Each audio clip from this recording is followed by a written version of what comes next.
Hello friends, मैं नीता भास्कर आप सभी लोगों का अपने यूट्यूब चैनल पर स्वागत करती हूं। और यूजीसी नेट पेपर 1 वीडियो 34 है मानव एवं पर्यावरण का अंतर संबंध, यानी मानव मनुष्य और पर्यावरण का क्या संबंध है। इसमें हम इस क्वेश्चन पे 10 क्वेश्चन हैं और मैंने 10 क्वेश्चन इस पे इंपॉर्टेंट दिए हैं। और क्योंकि देखिए पर्यावरण से संबंधित, एनवायरनमेंट से संबंधित यूजीसी नेट में, सीटेट में और भी बहुत सारे एग्जाम में या आईएएस में भी कह लीजिए, सभी में इस पे क्वेश्चन पूछे जाते हैं। तो ये जरूर देखें और 10 के 10 क्वेश्चन जरूर देखें, पूरी वीडियो अवश्य देखें। और नए हैं चैनल पे तो चैनल को सब्सक्राइब जरूर कर लें, बेल आइकन जरूर प्रेस कर लें। और अगर आपने इससे पहले की वीडियो अभी तक नहीं देखी है तो प्ले लिस्ट में जाएं और आपको प्ले लिस्ट में सारी वीडियो मिल जाएंगी। ठीक है, तो चलिए फर्स्ट क्वेश्चन पे चलते हैं। और वीडियो पसंद आए तो लाइक शेयर कमेंट करना मत भूलिएगा। और फर्स्ट क्वेश्चन, निम्नलिखित में से कौन सा भारत सरकार के क्लाइमेट एक्शन प्लान का हिस्सा नहीं है? न्यूक्लियर ऊर्जा, वनारोपण, कूड़ा कचरा में ऊर्जा का रूपांतरण और सौर ऊर्जा। तो देखिए न्यूक्लियर ऊर्जा जो है उसमें भारत का एक जो सरकार का क्लाइमेट एक्शन प्लान है वो हिस्सा नहीं है। ठीक है, देखिए 2008 में, ठीक है, 2008 में भारत सरकार के क्लाइमेट एक्शन प्लान के वनारोपण और कूड़ा कचरा और का ऊर्जा में जो है रूपांतरण और सौर ऊर्जा आदि का को शामिल किया गया था, जबकि न्यूक्लियर जो ऊर्जा है वो क्लाइमेट एक्शन का प्लान का हिस्सा ये नहीं है। ऑप्शन ए राइट हो जाएगा। सेकेंड क्वेश्चन है, पर्यावरण का अर्थ है। ठीक है, पर्यावरण का क्या अर्थ है?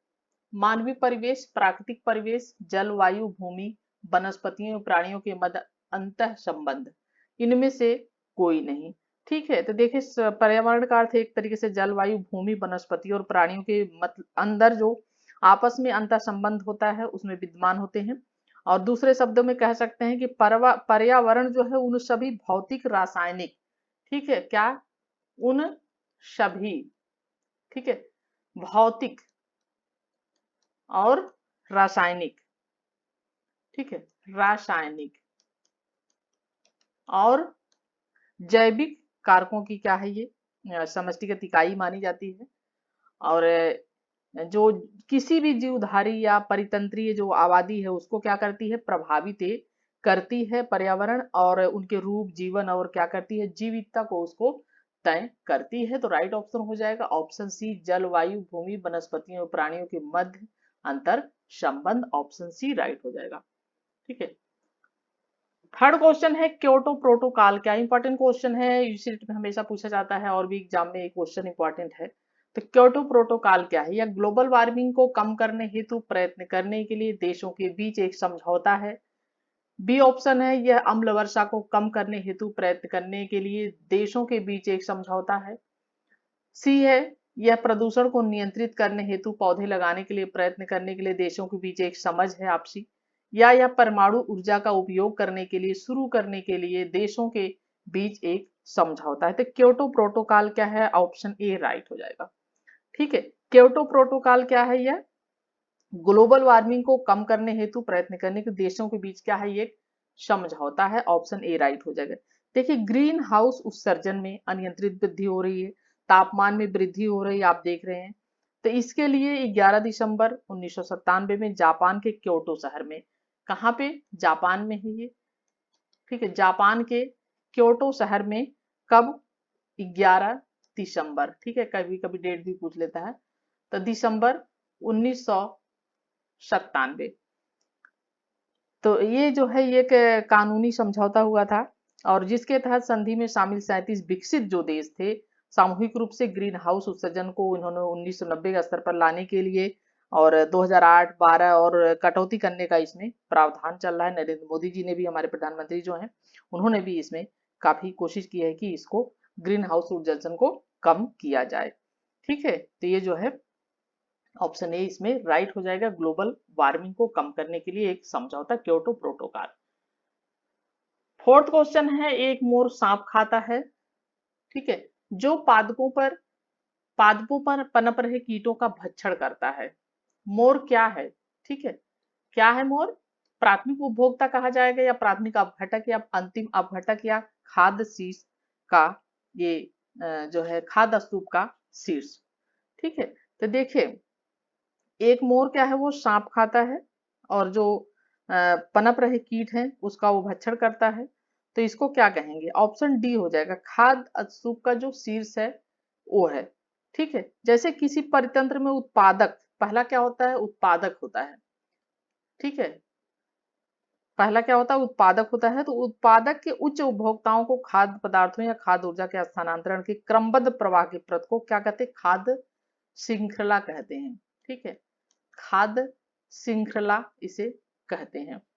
ठीक है, और जो एक खाद्य होता है श्रृंखला, जैसे हरे पादप होते हैं, और उत्पादकों से लेकर छोटे छोटे शाकाहारी जीव जैसे होते हैं। तो जीवों से मांसाहारी, फिर पहले शाकाहारी, ठीक है, उसके बाद क्या होते हैं, मांसाहारी, फिर उससे भी जो है सर्वाहारी, जो एकदम से लास्ट में होते हैं सारे। ठीक है, तो जैसे एक मान लीजिए घास है। ठीक है, इस क्वेश्चन को समझ लीजिए, बहुत बार पूछा जाता है। पहले क्या है, घास। घास को कौन खाता है, टिड्डा।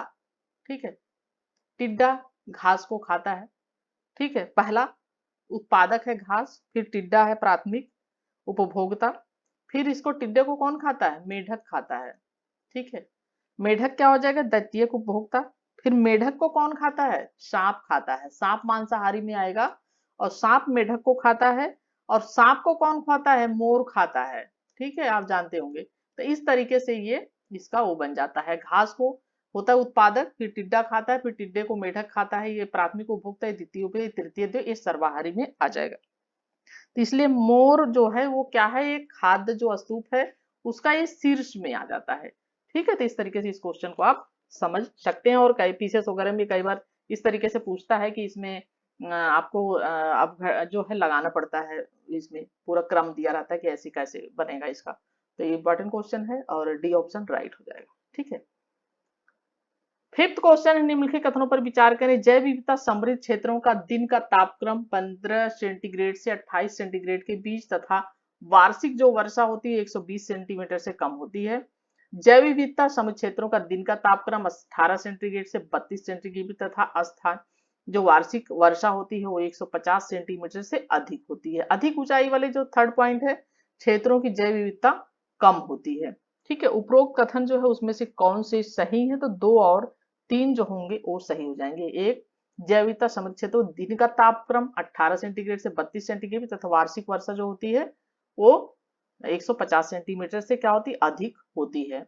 और तीसरा, अधिक ऊंचाई वाले जो क्षेत्रों की जैव विविधता क्या होती है, उनकी जैव विविधता कम होती है, जो अधिक ऊंचाई वाले क्षेत्र होते हैं। ठीक है, तो इसका राइट ऑप्शन क्या हो जाएगा, 2 और 3 हो जाएगा। ऑप्शन डी इसका राइट हो जाएगा। ठीक है, 2 और 3।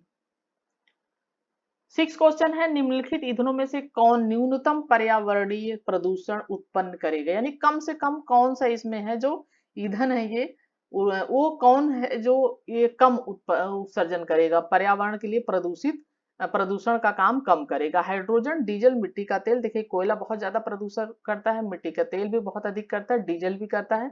राइट ऑप्शन हो जाएगा ऑप्शन ए, हाइड्रोजन। हाइड्रोजन क्या है, न्यूनतम पर्यावरणीय प्रदूषण ये हाइड्रोजन करता है।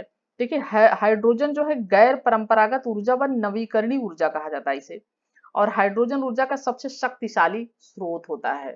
ठीक है, ये क्या है, सबसे शक्तिशाली ये स्रोत है हाइड्रोजन। और यह एक ऐसा ईंधन है जिसे वाहनों को चलाने के लिए, औद्योगिक इकाइयों में इंजन को चलाने के लिए, और विद्युत उत्सर्जन या उत्पादन में भी इसको प्रयुक्त किया जाता है। और जलने पर ऑक्सीजन से ये संयुक्त होने पर पुनः ये पानी में भी बदल जाता है, और इससे प्रदूषण भी उत्पन्न नहीं करता। इसका उष्मीय मान अभी तक जो ज्ञात ईंधनों में क्या है, सर्वाधिक है। और जबकि कोयला, डीजल, मिट्टी का तेल आदि कार्बन डाइऑक्साइड एवं अन्य प्रदूषक ये उत्पन्न करते हैं।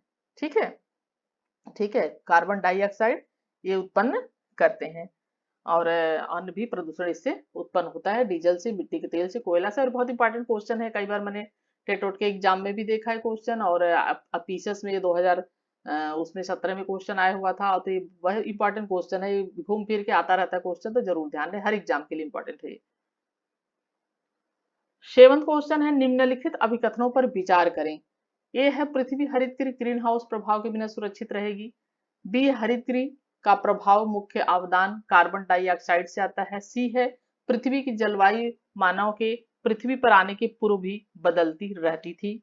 Seventh question. ठीक है, और इसका जो राइट ऑप्शन हो जाएगा ऑप्शन बी हो जाएगा, बी और सी।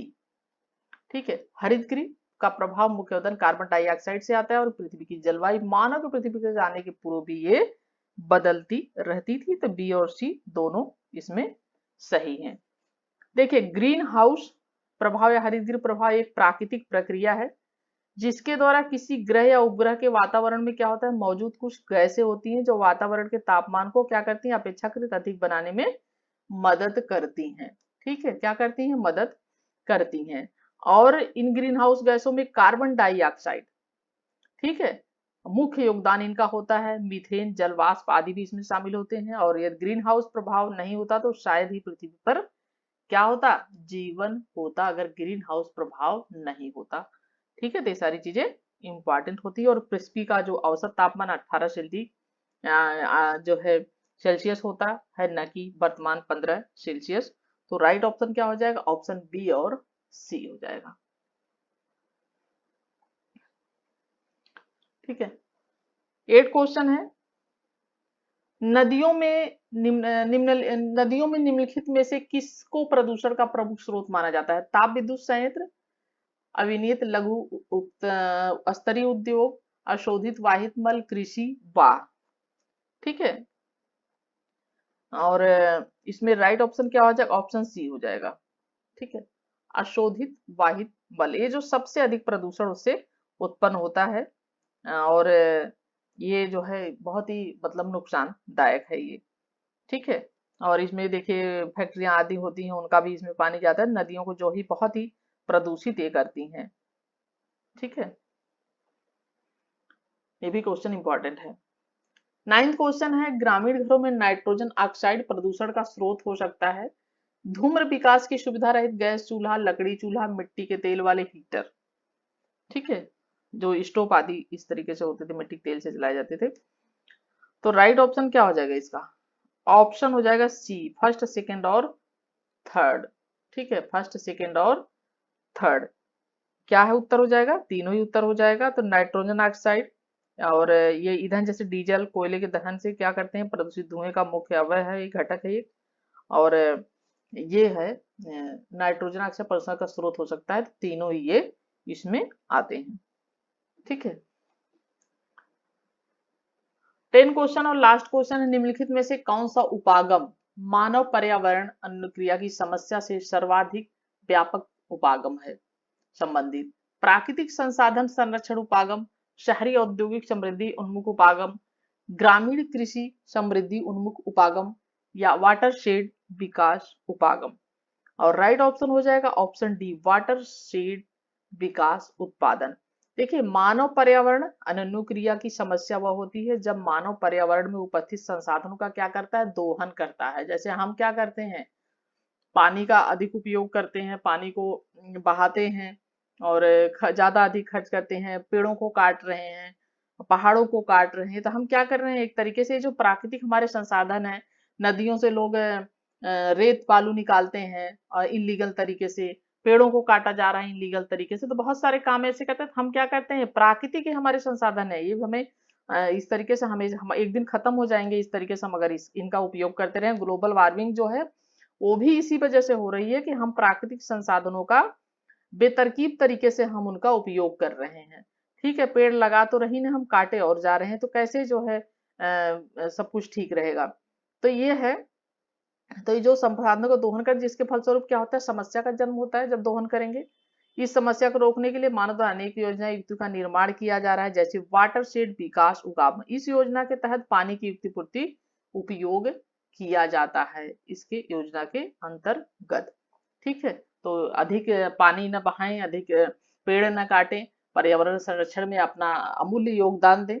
एक एक आदमी ही सब कुछ कर सकता है। कभी कभी लगता है कि हम अकेले ही दुनिया को नहीं बदल पाएंगे, लेकिन हम शुरुआत तो करें पहले। हम अगर बदलेंगे तो अगला भी कोशिश करेगा, हमारे साथ और भी लोग जुड़ते चले जाएंगे। तो ये सब बहुत जरूरी है। अगर हम पढ़े लिखे हैं तो हमारा कर्तव्य बनता है और हमारा फर्ज बनता है कि हम इन सब चीजों में भागीदारी करें और लोगों को, दूसरे लोगों को भी इन सब चीजों के लिए हम प्रोत्साहित करें कि अधिक से अधिक जो है हम जो प्राकृतिक संसाधन है उनका दोहन न करें। ठीक है, तो इसी के साथ 10 क्वेश्चन कंप्लीट होते हैं। और वीडियो कैसी लगी जरूर कमेंट करें और लाइक कर दें वीडियो को, और चैनल पे नए हैं तो सब्सक्राइब कर लें। नेक्स्ट वीडियो में फिर मिलती हूँ। Thank you for watching video.